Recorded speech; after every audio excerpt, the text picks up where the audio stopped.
nuts in the cocoa. It is your girl, Princess Kat, and today we're going to be discussing troop composition, which pretty much rounds up the last of my community request, because we're going to be discussing troop composition.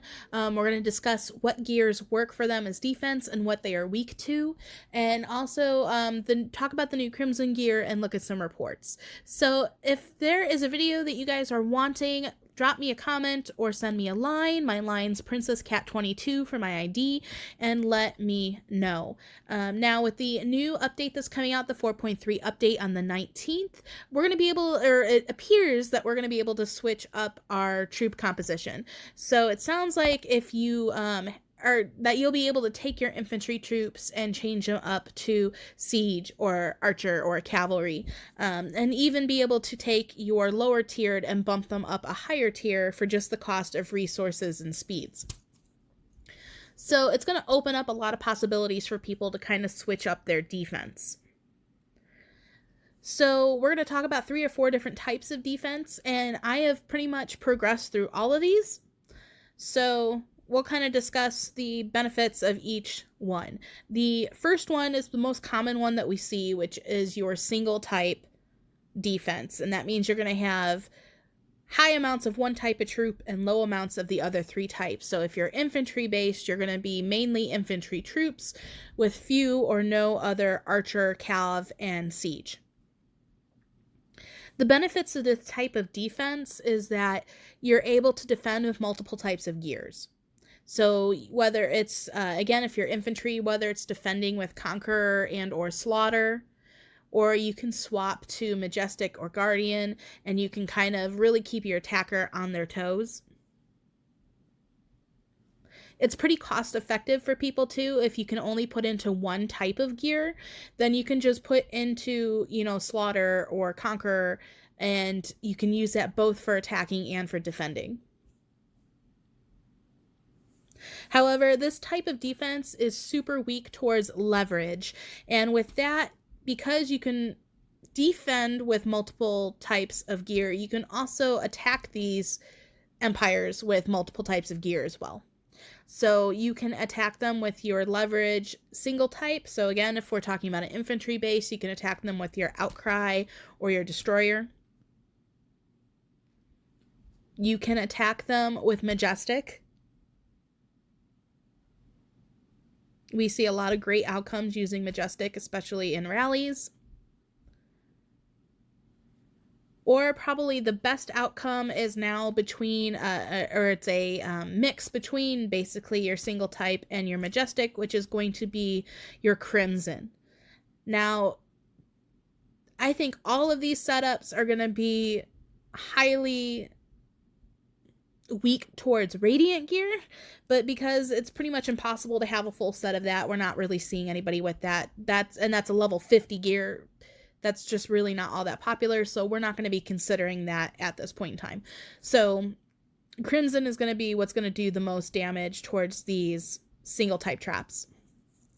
And Crimson is geared to take out these large meat walls that we see that some of these single type traps rely on. So the people that have, 300 million T3, or the people that have high amounts of higher tiered troops, so T4, T5, T6 as their bottom meat wall, that's what Crimson is meant to take out. Because Crimson, if we look at the set codex, we'll just take a look at Crimson Outcry. Now, a lot of people got some of the first packs that they had last week of Crimson, and they were comparing, +5 sets to your +15 sets of your regular Outcry sets or regular whatever type sets. And they weren't very happy with the results. But we got to remember that this is another level 40 type set. It's meant to be, it's going to give you a different outcome when you compare basically the same type of enhancement towards another type of enhancement or close to it. So once you start getting towards a +15 set of this Outcry or Crimson Outcry set, you're going to see that it offers a high debuff towards HP and defense in place of giving an HP or defense to your own troops as an attacker. So you're swapping out the type of boost.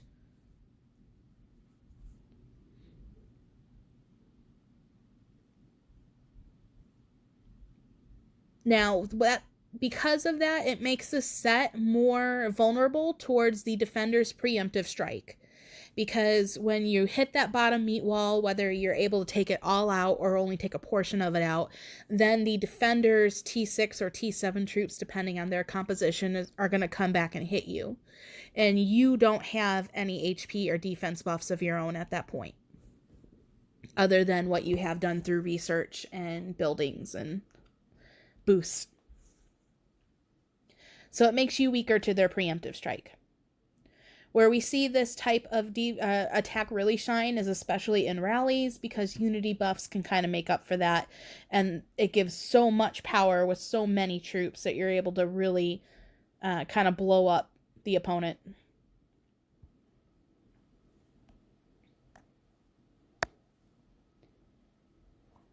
A good solution or a good defense towards that is going to be the final or the fourth type of defense I'm going to discuss in this, which is going to be mixing up your troops. But we'll delve into that as we get there. When I was single type and mainly infantry based, I then decided that I would go to a siege defense, which is another popular defense in this. Some people call it a siege stack. It just depends on how you do it, whether you're stacking up your tiers of siege or you're just using your siege as the bottom. And you can also mix up your top. So for me, for example, I still stayed infantry based on top. I used siege on bottom to escape any kind of leverage. And I was still able to use my single type of gear or my majestic to defend. That isn't the best way to use your siege. Your siege defense is best used with Maj and doing mixed troops on top, because that way you're still kind of exempt from leverage. Maj and Guardian work really well to defend these types of setups, but they are weak to Strat Siege. Strat Siege was kind of the answer to being able to get through these types of setups, and that is because Strat Siege has leverage against your normal troops. Now, the game hasn't exactly specified how much leverage Strat troops have. However, looking at reports where people have used Strat Siege, it appears that it's about 4 to 5 times what a normal attack would be.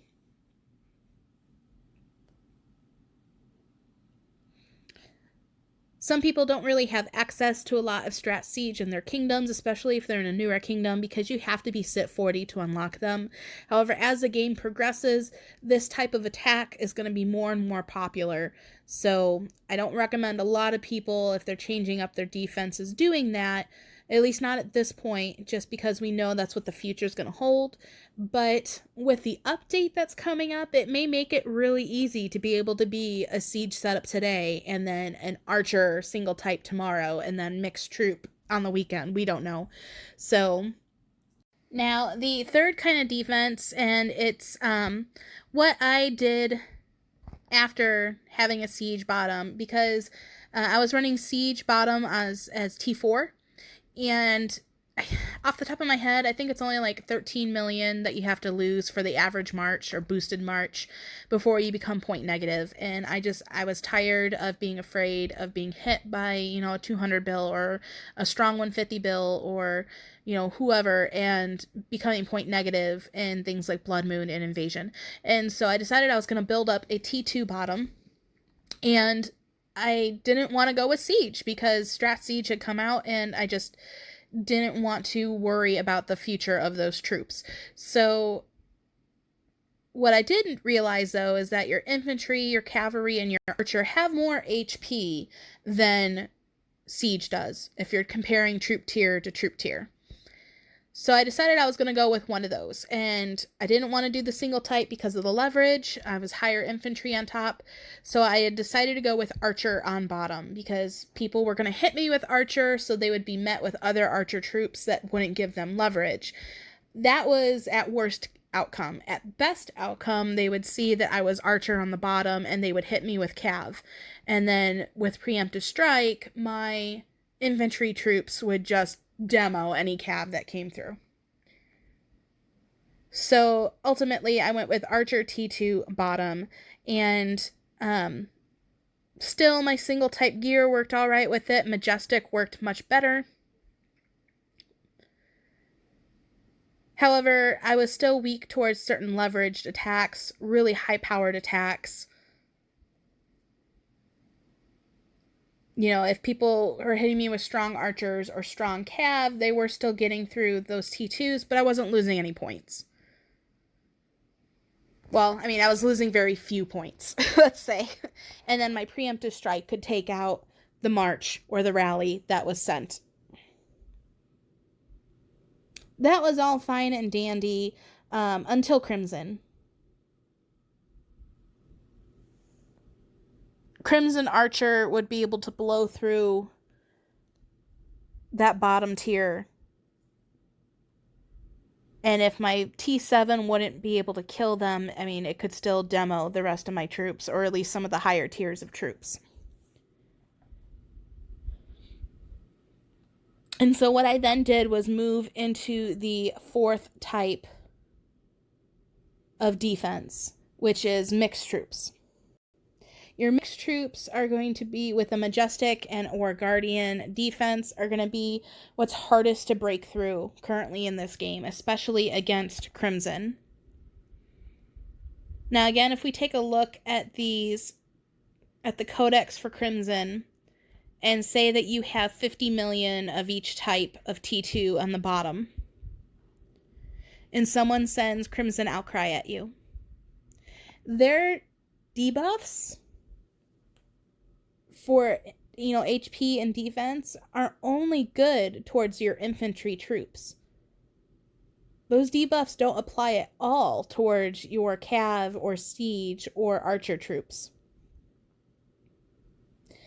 So what we were seeing, especially this last Blood Moon, Av had some amazing rally fillers and rally leads.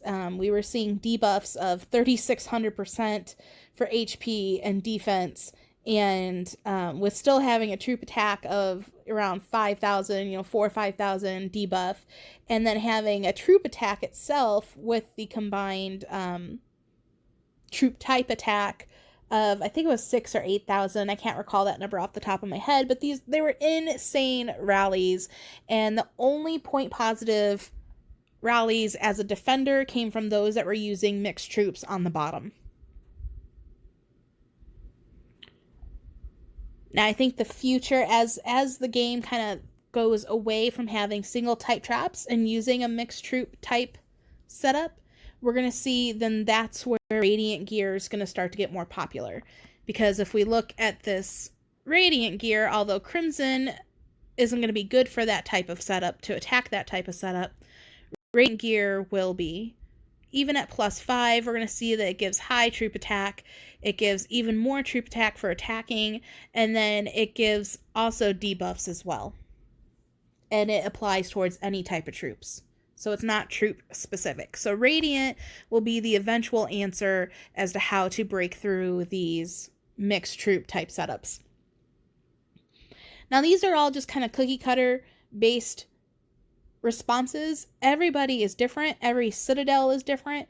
And even attack is different. A lot of people don't just use all 6 pieces of one type of gear. They mix up that second accessory. So if you are hitting with a single type, and you can use your second accessory and put, a +15 Maj piece on there.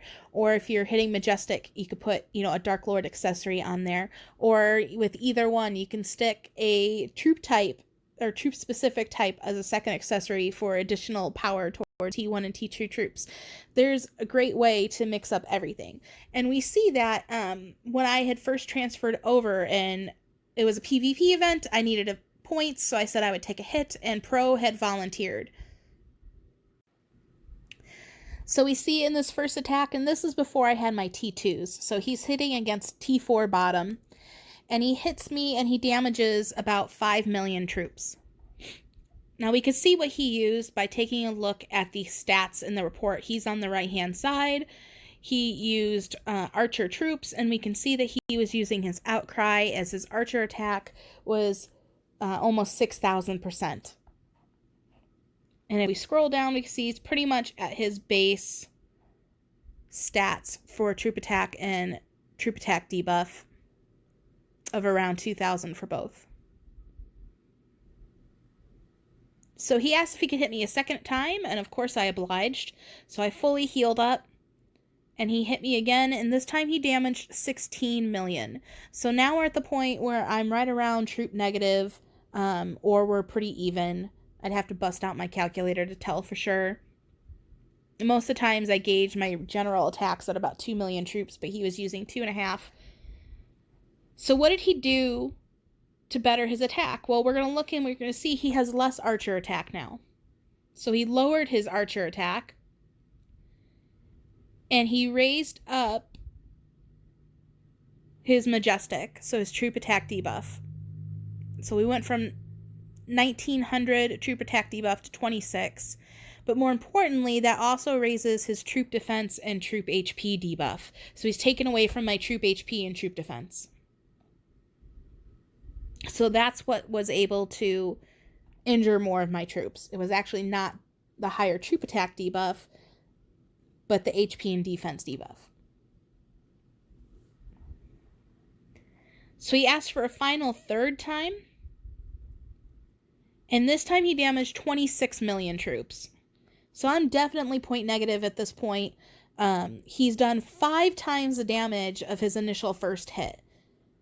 And the way that he did that was taking down his archer attack even further and increasing the HP and defense debuff. So now the enemy troop attack debuffs at 3200 and the HP and defense debuff are even higher.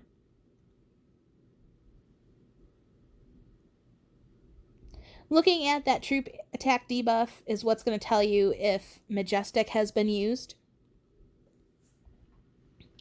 If you're going to look at crimson, looking at the leveraged, or the enemy infantry debuffs, if someone's hitting you with infantry, or enemy archer attack debuffs, these numbers here, that's what's going to show you if crimson's been used. So that's going to be, when you're getting upwards of, I think a lot of the max accounts are at like 212. So if you're hitting higher, if you're seeing higher than that from a max account, if you're seeing, 300, 400, 500% and higher, that's when you know crimson's in there.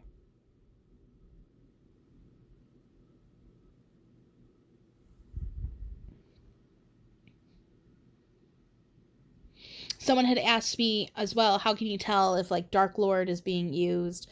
There's a couple easy ways. If someone's using under plus 15 Dark Lord, you're just going to be able to have to look at the troop attack and see if that number's a little higher.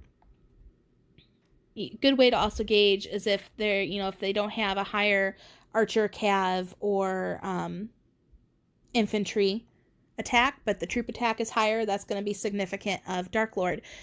Plus 15 and higher, it's really easy to tell because you're going to see soul extinction appear on your report. And that's going to look like, let me find one. That's going to look like this report here. I took a rally from Sai with JFR as the lead. He hit me the hardest I've ever been hit. He went through my T2 and damaged, I think, about 4 million of my T4. So it showed me that A, I need to increase my T2 for hits like this, and B, I need to also increase my T7 for hits like this, because they weren't killing off all of his march on my preemptive strike.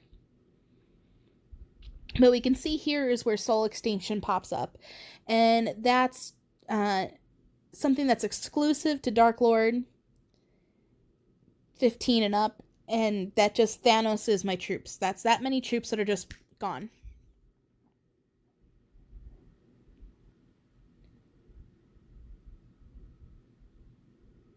This was a pretty lovely attack here. We see he had almost 5,000 archer attack. Almost 5,000 troop attack. Couple grand debuffs. This was lovely. I was actually very pleased with this.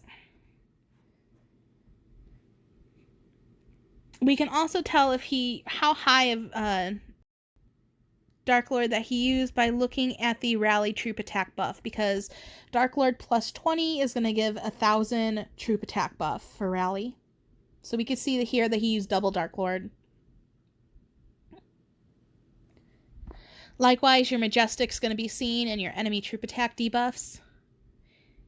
And you won't see Guardian used for attack because it's exclusive to enemy castle defense, but you will see it over here for defending if someone's using Guardian. So that's how you can tell the difference between Majestic and Guardian in a defense on a report.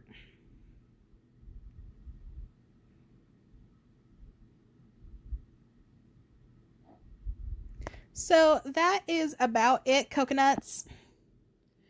Like I said, you guys have any other questions, drop me a comment. Like and subscribe. Check out our website at www.ironthroneelite.com.